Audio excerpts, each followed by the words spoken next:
Welcome all to the Leader Equation. Today is a really fun and special episode because we're going to talk the purple unicorn as much as we can with the three of us. And so welcome to episode 17 of the Leader Equation. I'm Linzee Ciprani. I'm the CEO of Ciprani Consulting. We're one of the top recruiting and consulting firms in the country for all things real estate. I'm here with my lovely co-host, Christy Grossman, CEO of Ops Boss Coaching, the ultimate resource for training and coaching for real estate ops bosses. Welcome to the Leader Equation. So today, like I said, we're going to talk about purple unicorns as much as we can. And we've got the wonderful Jennifer Schiff here, who is the COO and co-owner of the Schiff home team and the owner of Manifest Consulting, along with a lot of other businesses like staging and, all things flips. And so we'll let her kind of explain who she is and walk us through a little bit of your resume, and then I'm going to kick it over to Christy after that in order for her to take us through our quickfire questions. Sure. Thanks for having me, ladies. Happy New Year, everybody. Happy New Year. So short bio on myself is, as you mentioned, I am the co-owner and COO of the Schiff home team of Keller Williams Legacy. We partnered with Keller Williams in October of 2011 and grew the team from that point. I also own Manifest Consulting, so I have the opportunity to be able to consult with other businesses in real estate and just other business entrepreneurs across other industries. And as you mentioned, we do some flipping and we have rental portfolios. So we have a small development company and I own a staging company that stages about 200 homes a year and often working in other opportunities and other partnerships with people as well. But those are the main businesses.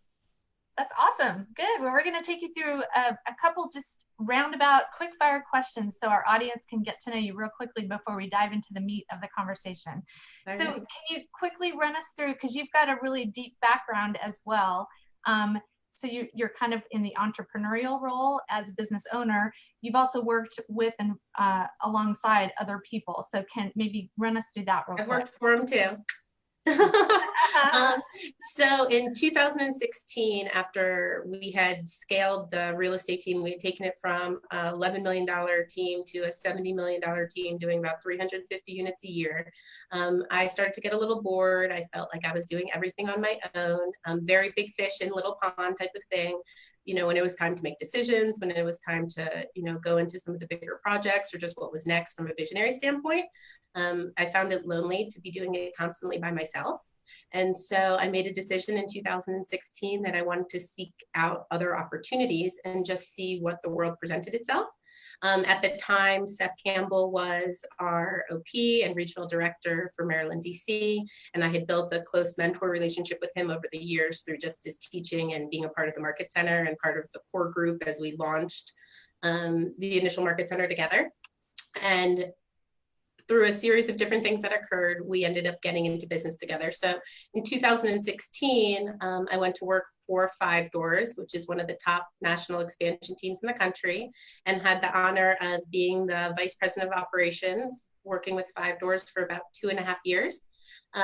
Through a series of different things that occurred, I ended up transitioning out of that VP of Ops role into Seth's chief of staff for about 6 months.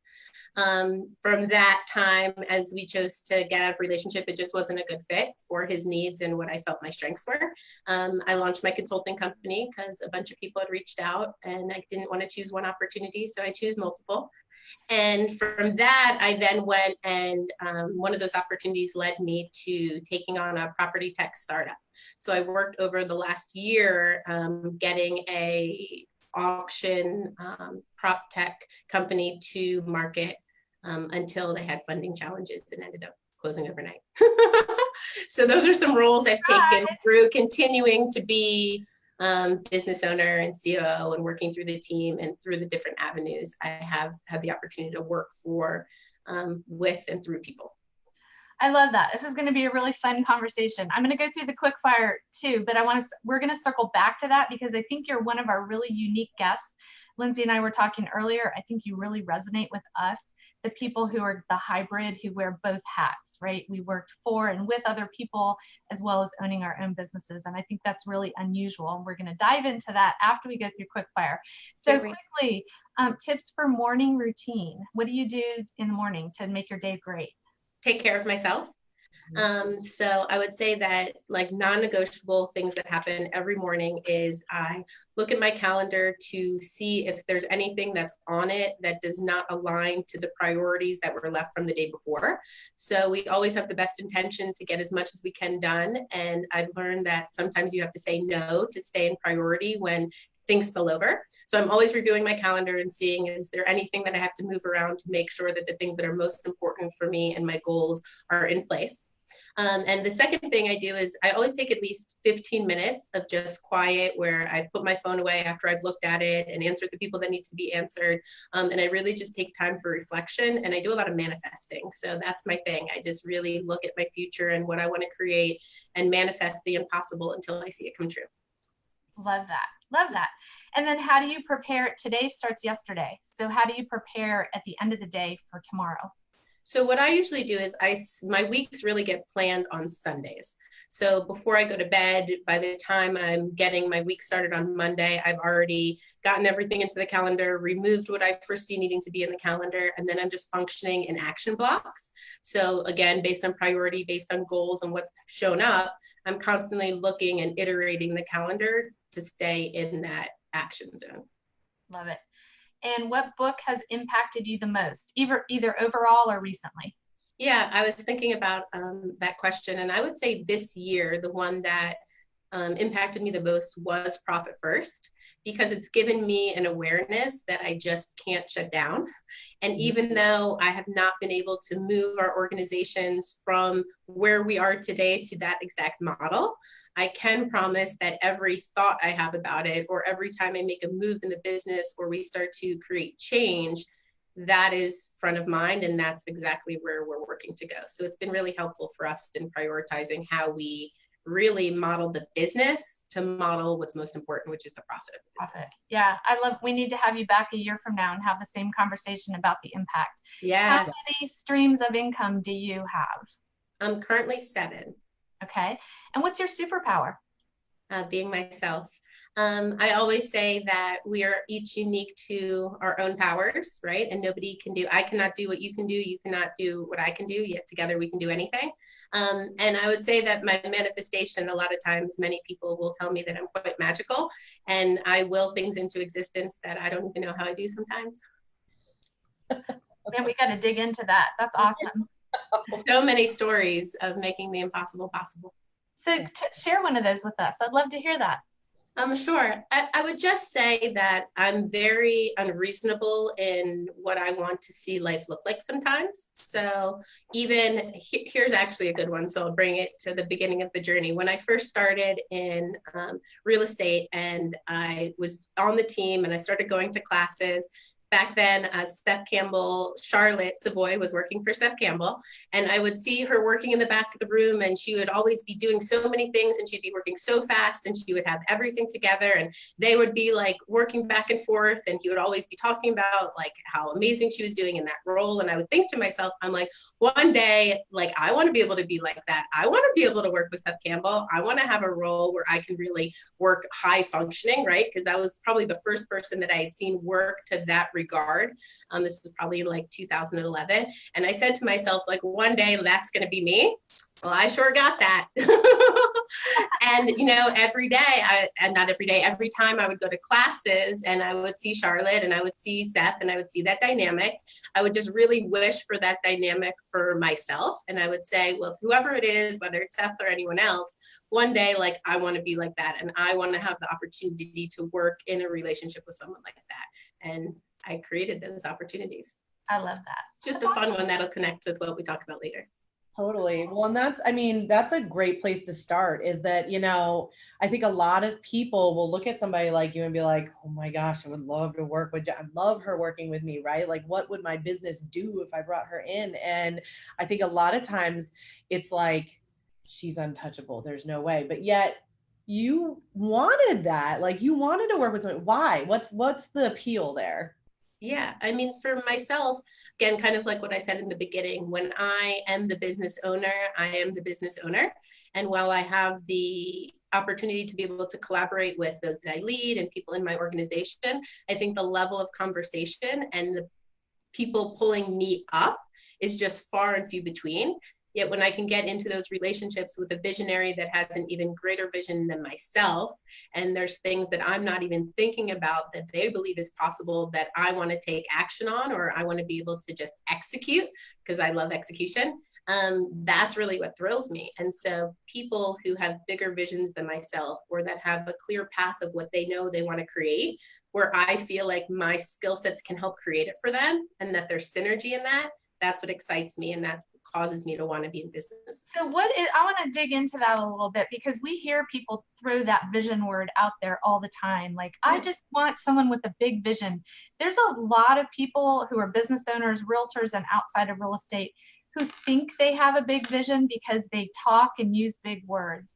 What is it? Because you're an executor, you're a woman of action. How do you distinguish between the person who's talking and the person who's the one that you want to hitch a ride with because they're going places?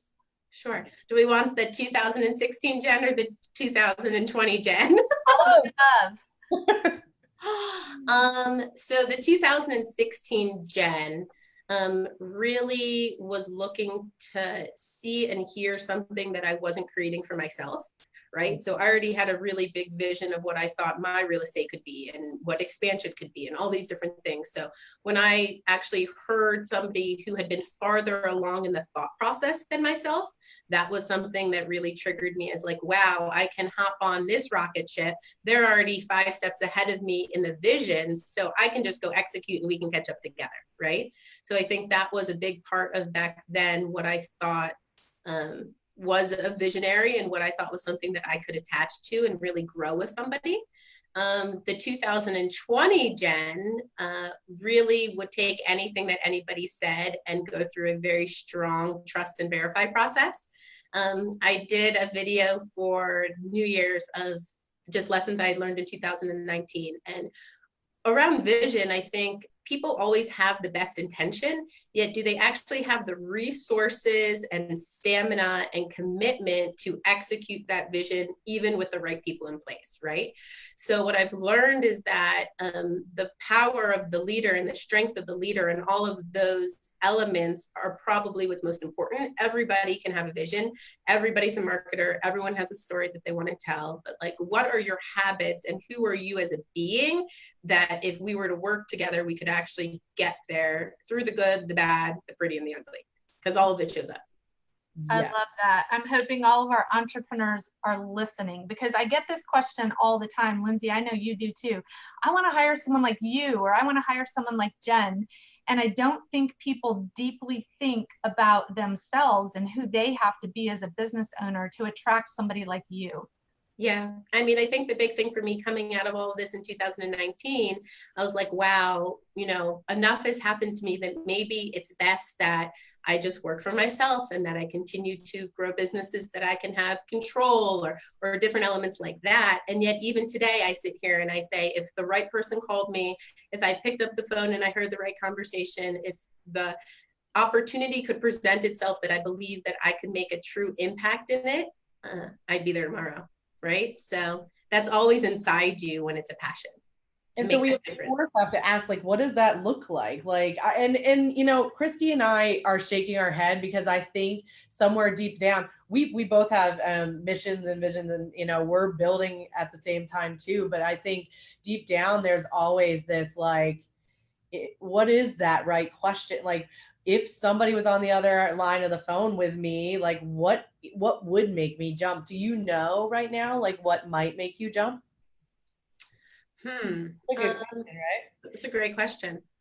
I think that to make me jump, I would probably have to see an opportunity that didn't have any limitations that lived within my goals. So I think one of the things that I learned from taking on visionary and startup roles is that you're willing to make often significantly less income for a vision of what may be ahead in the future if you play your cards right. And sometimes it becomes difficult to actually achieve the income necessary based on where the vision trajectory is, if that makes sense, right? And I think in my last opportunity, they had put it out there as you have this scale, and then there were parts that didn't allow the machine to move, so we couldn't get there either. And a big part for me at this point would have to be having an opportunity that I could see being able to grow inside of, where the income scale in direct relation to my results would at the minimum hit my financial goals over the next 2 years. And so I think that's something that would be big for me. I think the speed and the timing is important there too, because it's not like you're going to wait 10 years necessarily to get to that point. Correct. I think a lot of times I hear business owners say, well, if she'll help me build, we'll get there and we'll figure it out. And when you're driven the way you are, like, you're not going to drive, not knowing where you're going. Yeah. Yeah. So I think it's just an alignment of making sure, like, I've lost myself in a lot of other people's visions. And if I could take the lessons of that moving forward, it would be just really making sure that the opportunity that I'm looking at aligns with, like, my core values, and making myself the first priority over making the vision the first priority. And if those pieces align, I believe that, you know, I could do something amazing again with somebody. Yeah. Love that. That's awesome. And it's funny, I think a lot of times too, we look at two visionaries, and this is something I get all the time is, and you guys probably hear it, but like, what if it's a big boom, right? Like, I want to go this way, I don't want to go this way. And like, how do we bring that together? How do we bring the visions together? Like, is that something you've experienced? I mean, it had to have been in a couple of places. I think that's a challenge. How have you navigated that? Yes, it's even more of a challenge when you're a woman and you're going up against men. So yeah, I mean, it's a challenge when you have the ability to see vision and then also are an executor, because sometimes in your heart, you see something that somebody else doesn't see, or isn't ready to see, or isn't willing to say that, oh, maybe it's not about right or wrong. Maybe yours could be a little bit more effective, or let's give this a whirl, right? There's a lot of times where I really do feel, looking back, that if I had a little bit more space to do certain things on the trust of, like, what I saw and my vision in co-vision with somebody else, that we probably would have gotten a greater result. I think at the end of the day, though, if you are somebody who possesses visionary and integrator skill set, and you choose to work with a visionary, Mo Anderson actually taught us this. We had an opportunity to spend a day with her, and she said in her early days with Gary, what she had to start to do was just let all the vision out, right? Not battle it, not make him right or wrong, let him sit on it. They would spend 2 weeks on anything that he put out there, and really just go through it and disseminate and talk and let him go and let him go. And she said that she found, I think, don't quote me, however, most of the time he would actually talk himself out of it, right? Or he would actually come to the self-discovery together with her to where they were in a win-win. Yet instead of her having to put him down or battle it or say that he was wrong or give her perspective, if she actually just gave her visionary the space to let the vision work itself out, then they could actually be in vision win-win together. And I think that that's a really powerful lesson. So you know that, like, you're going to have your vision and your visionary is going to have their vision, just like you have your perspective and your visionary is going to have their perspective. And if you actually just give the flow and the space for the visionary that you've chose to partner with to get that all out and to flow through, then it becomes much more appropriate for you to bring your vision and your thought processes into it versus at that initial go around. So that was a big lesson. Great advice. Yeah, I got a chance last year to spend time with Mo, and that was the question that I asked her. You know, I asked her specifically, it was like the one thing I really wanted to know was, why did you choose to build somebody else's vision instead of your own? Clearly she could have, right? And, you know, what made it, and she couldn't articulate fully that she believed that that was the right vision, and she knew that hitching her, you know, she was going to hitch onto that bus and that it was going to go in the right direction. She just knew. And I was like, I just need more than that. But, you know, sometimes I think that that's what it is. And she, you know, she was able to say that, like, you know, it was a different way of thinking. And I felt like I was leaning in that direction anyway. So it goes, you know, hand in hand with what you're saying there, I think. Yeah, and I think a lot about it, right? I think the other big part outside of, you know, my mention and making sure that in a visionary relationship or in startup, that from a trajectory of like financial alignment and core values and all of those things having to be in place. I think the big thing for me is like, how is my potential partner filling up their cup and emptying their cup on me, so then I can then fill my cup up and empty it on others, right? So I always have to be in relationship with someone who is really, in all honesty, in some way ahead of me in the curve, and where I feel like they are bringing me value in their understanding of this journey of life or who they are students of, right? Because we all want to focus and become really good at certain things. And when we understand what our skills are and what our strengths are, and we can stay in our strengths, I think that there's a lot of power in that. So we were talking before the call, and we get this question a lot about rocket fuel. And you said that you had taken the test, and what were your results on that? So I'm just a 1% difference between integrator and visionary. Yeah, and Linzee? I am like a 5% difference, but I come out as both. Yeah, and I came out as both too. So that's fascinating. Oh, perfect timing. Show us your cup. In case you're listening and not watching with us live, it said, he said I was delusional. I nearly fell off my unicorn. So we were talking about the unicorns. Unicorn. Exactly. Hey, we've got purple unicorn here too. Love it. But is this person that you are, or that Linzee is, or that I am, is this truly a unicorn? We may be less abundant. However, there's clearly enough of us out there that we've been able to find our tribes, right? We've been able to find like-minded women and professionals who are doing things such that we want to do as well and collaborate. So I think that's a really big thing. I think for some lucky people out there, they've had the opportunity to have us partner with them in their organizations. And for the time that we've been the footprint in their world, hopefully we've all made a difference to whoever it is that we've partnered with. I think that's a really big thing. So while I'm not sure that we are the norm, I would say that we at least are abundant enough to have 3 of us on a call right now. I think we're very visible. I think people it's one reason I was so excited to have you on the show. I remember hearing you speak for the very first time a couple years ago. You were on a panel at Family Reunion, and my head was down, and you started talking, and I immediately looked up, and I'm like, I need to know that girl. So I think that the people are out there, people just aren't sure what to look for. But the second you started talking, I'm like, I need to be in relationship with this person. And of course I haven't been, but now I'm excited to have you on the show and hear about what you're doing.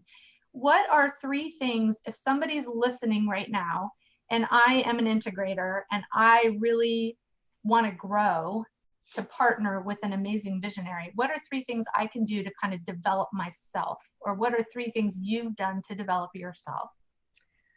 So I would say the first one would be get in a very healthy relationship with your inner self and being able to give yourself all of the positive affirmations, accolades, and care that you may need to be in a partnership with somebody and feel whole no matter what they say or do.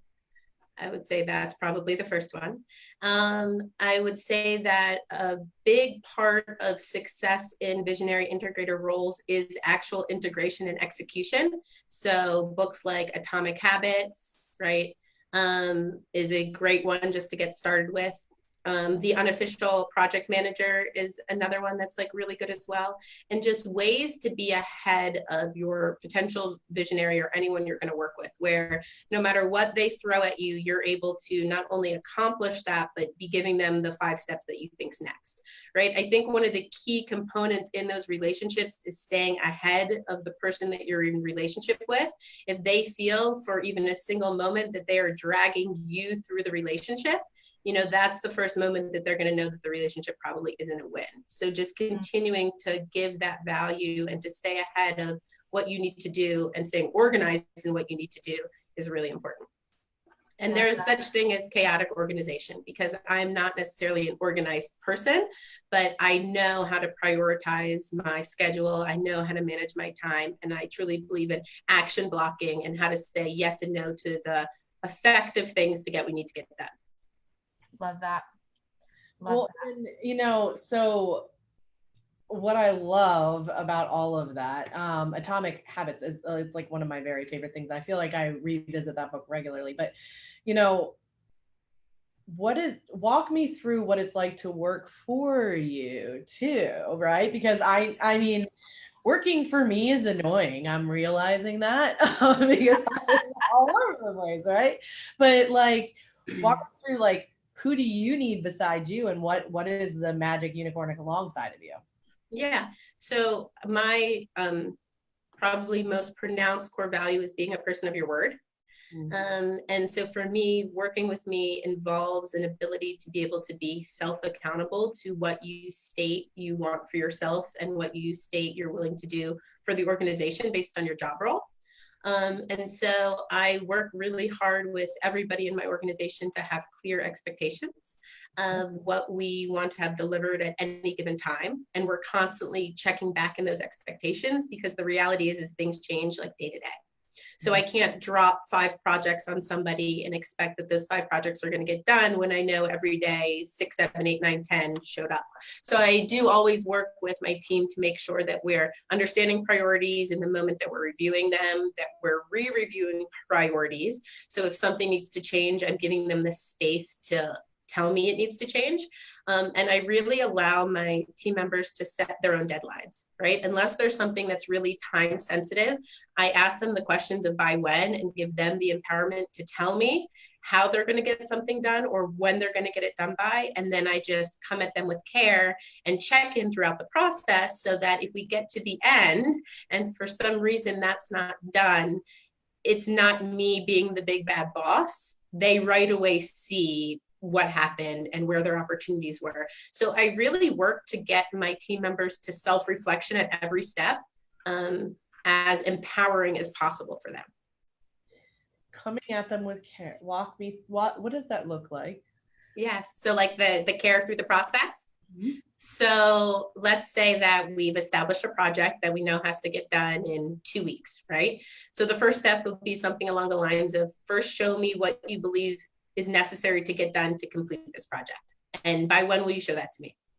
Then we have the deadline. If it has not been brought to me, then I'm following up. I put all deadlines in my calendar. So whenever I set a by when with someone, that by when goes in my calendar, so that I never miss that accountability and they think that they can get away with it. I think that's the first thing. The first time that you show people that things can slip and that you're not a person of your word, or that you're not a person of your standard, then you know, it naturally tends to happen. So that's a big one. So I'm always checking on the deadlines if they haven't come to me first.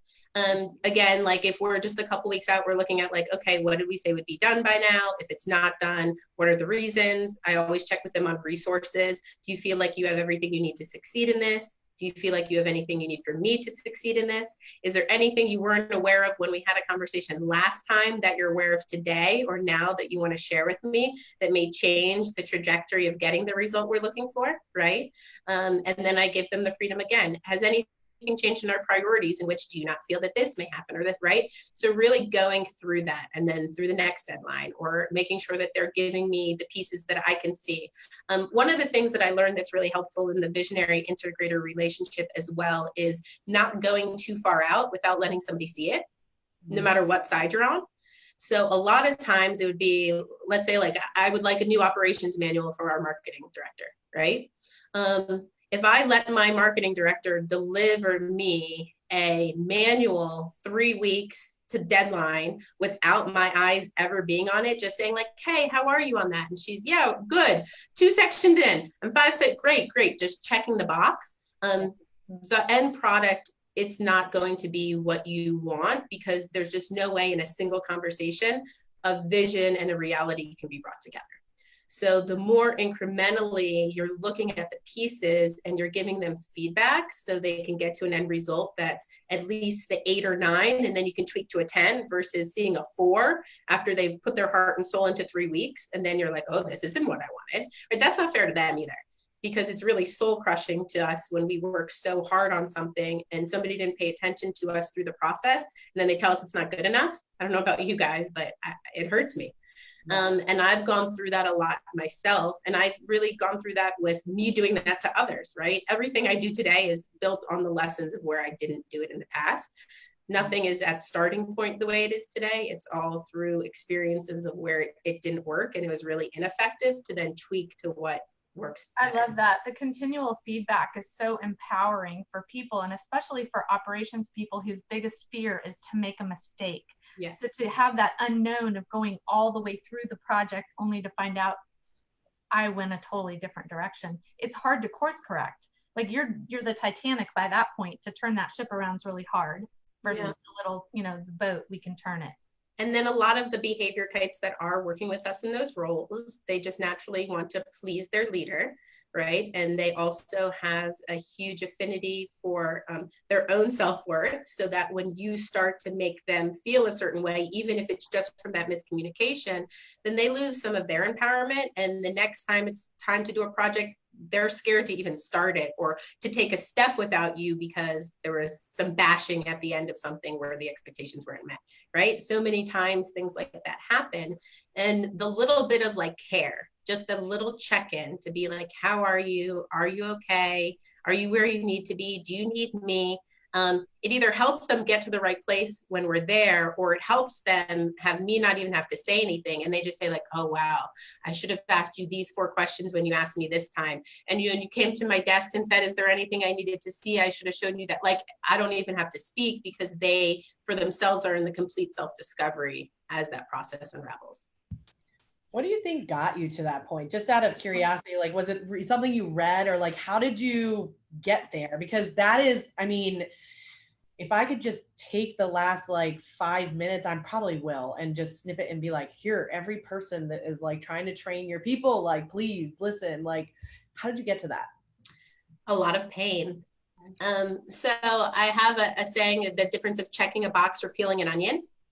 So when I was in 5 doors, they called me the air traffic controller. And so what Seth had articulated me as the person responsible for making sure that everything got done and happened, yet a lot of the things were through leverage and through the other teams and people in the organization. So with such a wide range of responsibility, what I would do often is ask somebody, hey, are the Salesforce templates in? Have the TCs put in all the DAs to the file? I could go and go and go. Did you take this person through this process of this and that and the other? And I would get yeses. And I'd be in relationship with people that I trusted, because I'm not a micromanager. I want to give everyone the empowerment to get to where they need to go through their own path. And I would take these yeses and I would take these yeses. And when something would happen, or a fire, a building would start burning, and I would like go in and I'd look, I'd be like, wow, this really actually wasn't done. And I'm always going to say that, this person is innocent and the system is guilty, right? That comes from my 5 doors day. So we'd have to look back and say, like, the intentionality is not that they didn't want to complete it, or that they didn't complete it because they wanted to lie or anything like that. There's just the reality that a system is broken, or that they didn't understand that the reason it needed to happen a certain way, or all these different things, right? There's a ton of examples. So what I learned is that you really have to peel the onion until there's no onion left, when you want to see if something is actually being done. And while peeling the onion, you also need to be in communication with the chef so that you understand with them like what's happening throughout the process, and you're giving them empowerment to know that you're there to support them, yet they still own it. And so that at the end of it, when there's any gaps, like I mentioned to you guys before, the self-discovery is there. And I was an advocate through the entire time. And so that was just a lot of hard lessons. And it's happened a lot in Schiff too, because when I was working with 5 doors, or even in my prior role in the startup this last year, my hand's always in our family business, right? So that team always has a little bit of me. Sometimes it's 10%, sometimes it's 110%. Yet then, especially, I was going in and I'd be like, okay, here's 10 things. is this done? Is this done? Is this done? They'd be like, yes, yes, yes, yes. And then I'd go to take the next step and I'd go look at it and I'd be like, no, no, no, no. And so then we had to start looking at different ways to not only hold them accountable. I didn't want to start giving me toggle reports or report your minute to minute activities because it's not getting done. I really wanted to look at the behavior and figure out what system I could develop as a leader that would empower people to get through it in a way that worked. And so I developed this as a result of that. I love that. I love your approach as an advocate versus, because I think some people think they're being an advocate and empowering their people when they're actually micromanaging, which is the easiest way to get your person to leave. Yeah. Talent. So I love that you bridge that gap. Yeah, thank you.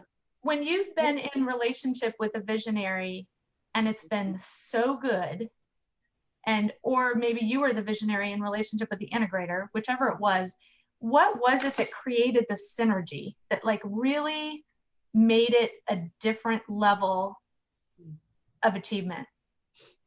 I would say that my best time in those relationships would be where both people truly understood the individual strengths and weaknesses, and they chose to work inside each person's strengths versus attempting them to uplift the skill set of their weaknesses.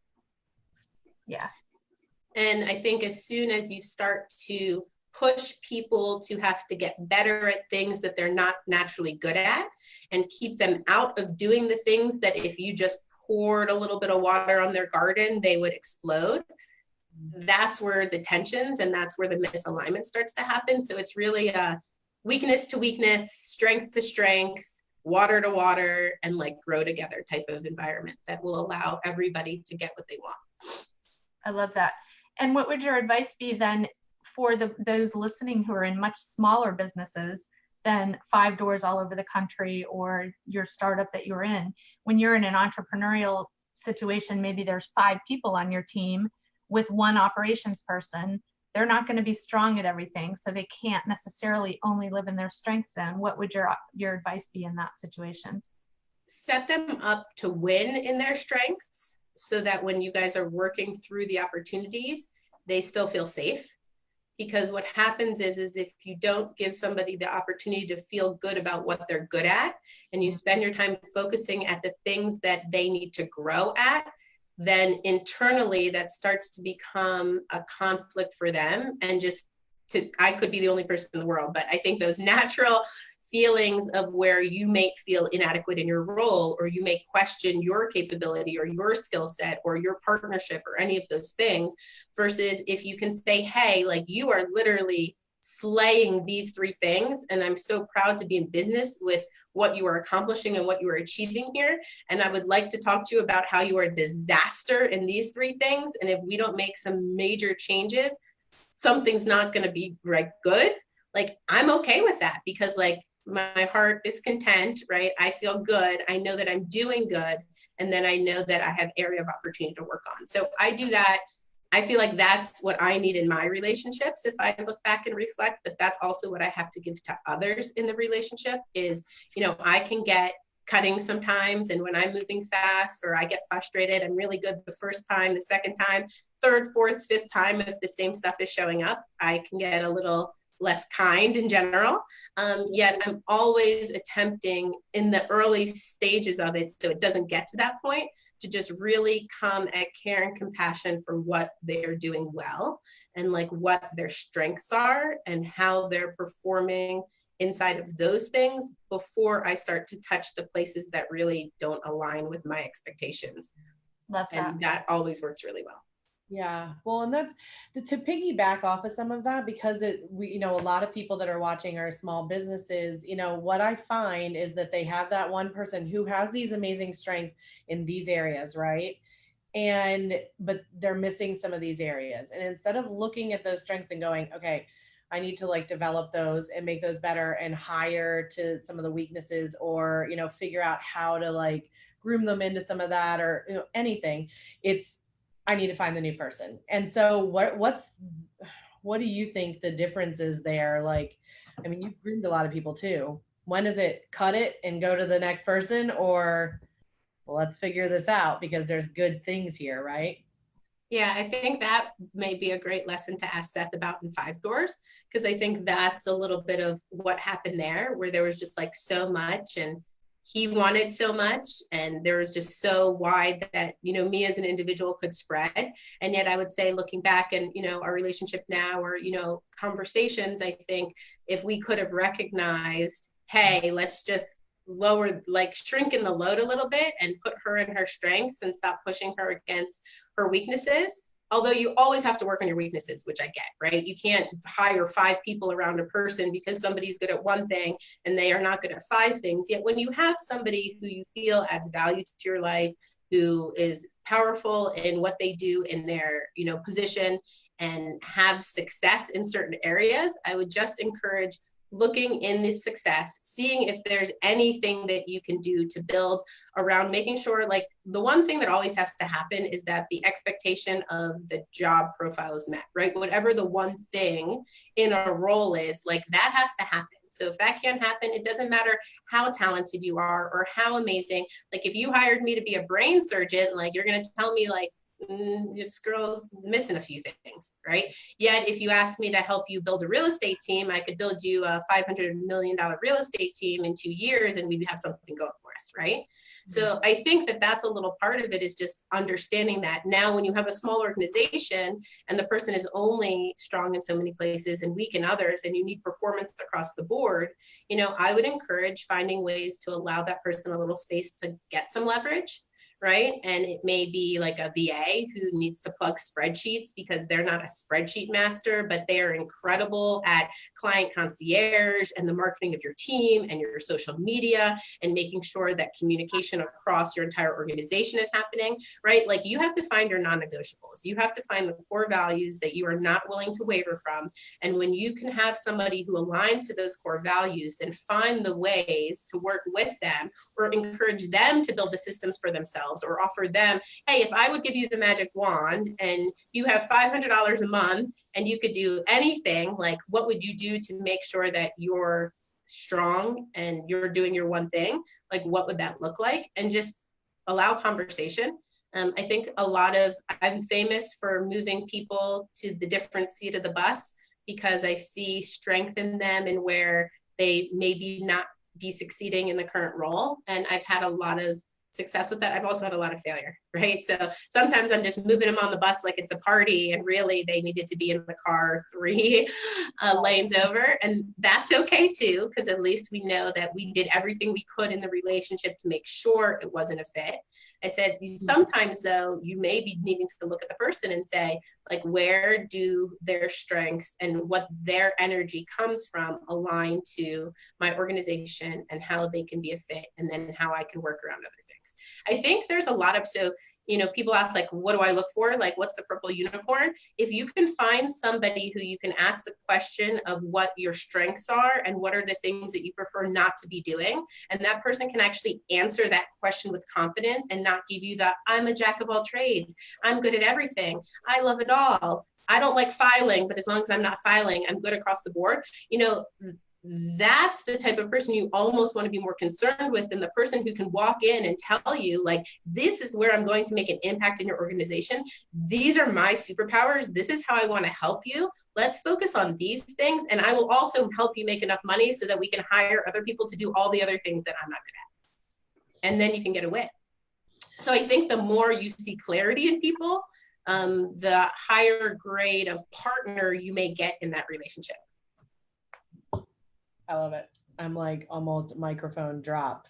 I know. I'm like, pause, write, take notes. Thank you guys.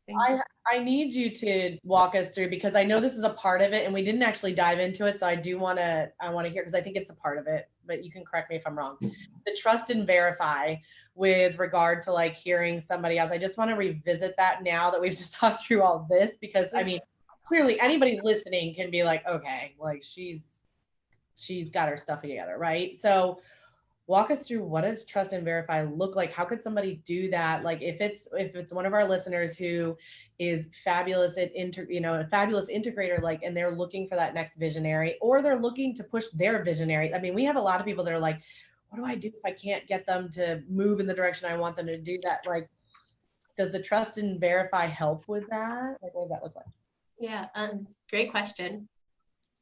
So I think the trust and verify shows up in different ways depending on some of these scenarios that you're talking about. So sometimes you have somebody who is telling you that they have done something before, or that something is completed, or there's a trajectory, right? So how do you look into that? You have to verify. So it's either looking at the performance, looking at the things that they've said that they've done, right? Having conversations with people in their past that probably aren't the references they named, because I can tell you that I have done hundreds and hundreds of reference checks, and as great as the questions are, the people that they're giving you, right, aren't always going to give you the truth. And if I could also tell you how many people have gotten into business with people that worked with me and didn't contact me to ask me for feedback, because obviously they assume it's Jen, Jen's the problem. I think that's a really big part of it, is that, like, go as deep as you can go in whatever you're receiving to make sure that you at least done the best due diligence you could possibly do to make their truth the truth when that's available to you. I would say here's just like a quick example of it, right? So I talked to you guys a little bit about how it is when it's people working for me, but like when I'm in a relationship with a visionary, I had some non-negotiables leaving 5 doors coming into even the consideration of taking a new role. And when I went into that interview, I was interviewing them more than they were interviewing me, in my opinion. And I basically went through these things and I said, I want to know that there's this, and there's this, and there's this. And they told me a story about how they plant wells in Nicaragua and how they, donated this for like charity, or they did this or did this, and they're so compassionate and they have such a loving, all this stuff, right? And I'm like, oh, wow, checkbox, checkbox, checkbox, we're good.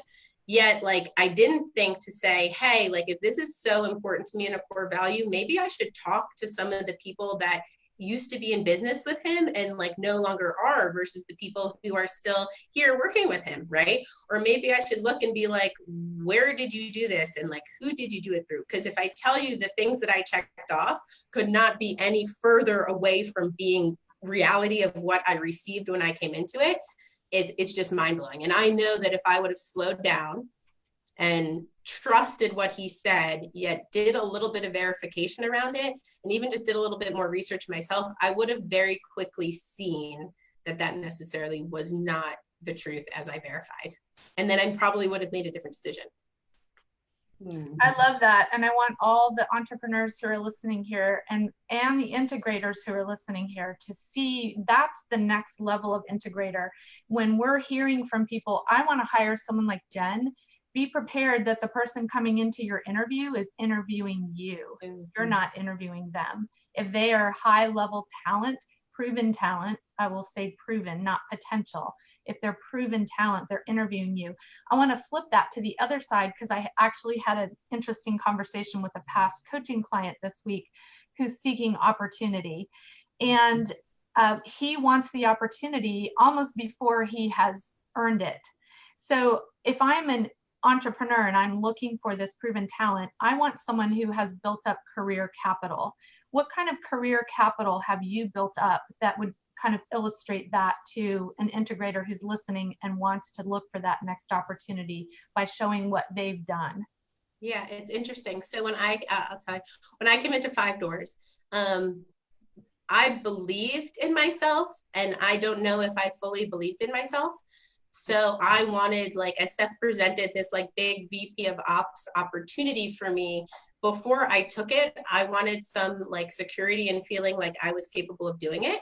So I actually worked for 5 doors for 6 months and didn't take a salary, and just worked in projects and took the regional director role. So we still had made a partnership with our team and we still had other income streams. Yet, like, I personally wanted to create the success and show that I could do it before I took on doing it. And so that was like a really big thing. Like, I built that trust by actually showing actions versus saying like, here's my resume and I built these teams and I can do all of this, so like, let's go. I actually asked for the space to prove that we felt that I was the right person for this role before I would take the opportunity to accept it, because I knew that there was a huge responsibility on me to then be able to execute and deliver to an entire nation's organization. So that was a big thing that could be helpful for people inside that. Does that help answer the question? Well, that's a great answer. And do you want me to go back to it? Yeah, so say it again. Have that other income ability. So just what are some additional examples of career capital that you built up that would demonstrate to your next opportunity, whatever that is, that your talent? Yeah, I mean, I think that's when you start just looking at the metrics, right? Because that's really, at the end of the day, like the numbers tell the story. And so when you are looking at new opportunity and you are either putting a resume together or you're having conversations with people, I think what you accomplished in the numbers is probably the thing that will show the greatest results. Like, I tend to only like to look at resumes that actually show some sort of numeric result inside of them, because I know that those are people who have done something great. And for me, like, my own personal trajectory when I look at that is, right, I scaled a team 650% in 4 years. I scaled 5 doors, you know, it hadn't been done before. We scaled 1,000 transactions to $350 million in volume in 12 months, right? I have a staging company I've scaled that sells over 200 houses a year, right? I have consulting clients that have built and grow 6-7-figure businesses. I have built and grown 6-7-figure businesses. Any business that I've had the opportunity to launch is in a growth or fun stage and is profitable. I think that's something that I have a lot of pride around, is just the foundations inside of that. Some of them are bigger businesses, some of them are smaller businesses. So when I go to present myself as proven talent to somebody, while my character in many ways will present itself, I think that at the end of the day, it's those proven results and going through, I call it a visual resume, right? In many ways, of just the numbers that show the performance, because that's evidence. And I can be an awesome person and I can say a lot of amazing things, and that's awesome, except for at the end of the day, it's really the results you get that make the difference. Yep. Thank you. Yeah. I'm going to make him listen to this. Yeah, well, and I mean, so many people will listen to this, and I mean, everything that you've done, it speaks for itself, and there's so much there, and there's so much wisdom here. What I want to know is, if you've got somebody who's young and eager and so excited, but isn't proven yet, like, how do they get to where you are? Like, what does that path look like? It's commitment to self. Commitment to failure. I think that's probably the greatest factor of all. Yep. And then just taking actions, like one step at a time.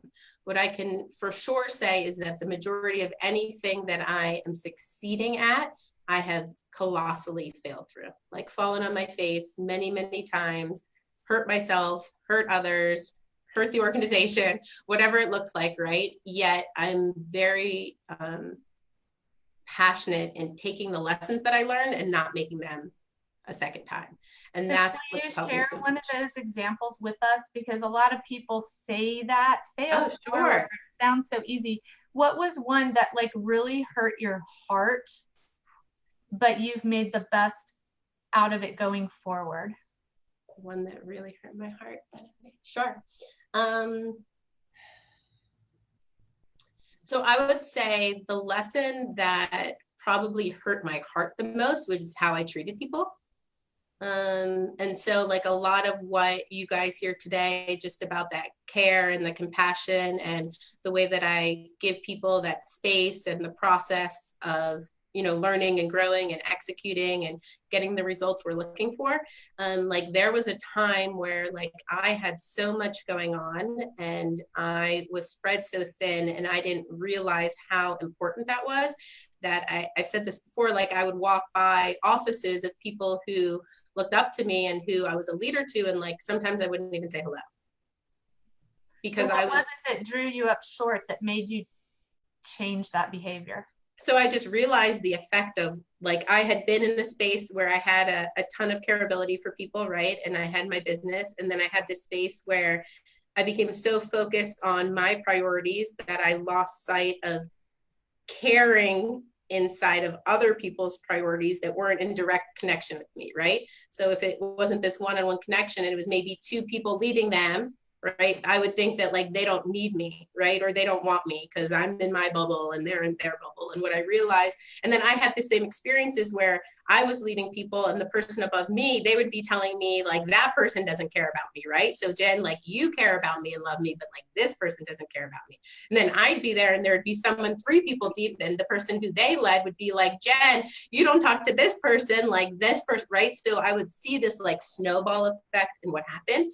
And I realized that like no matter where you are in the organization, no matter how much you have going on, like you showing that you care and you taking time for people is the most important thing you can do above anything else. And I learned that from, I think, losing certain relationships along the way with people that I wasn't able to give that to because I didn't have the self-awareness that they needed or wanted me as a leader.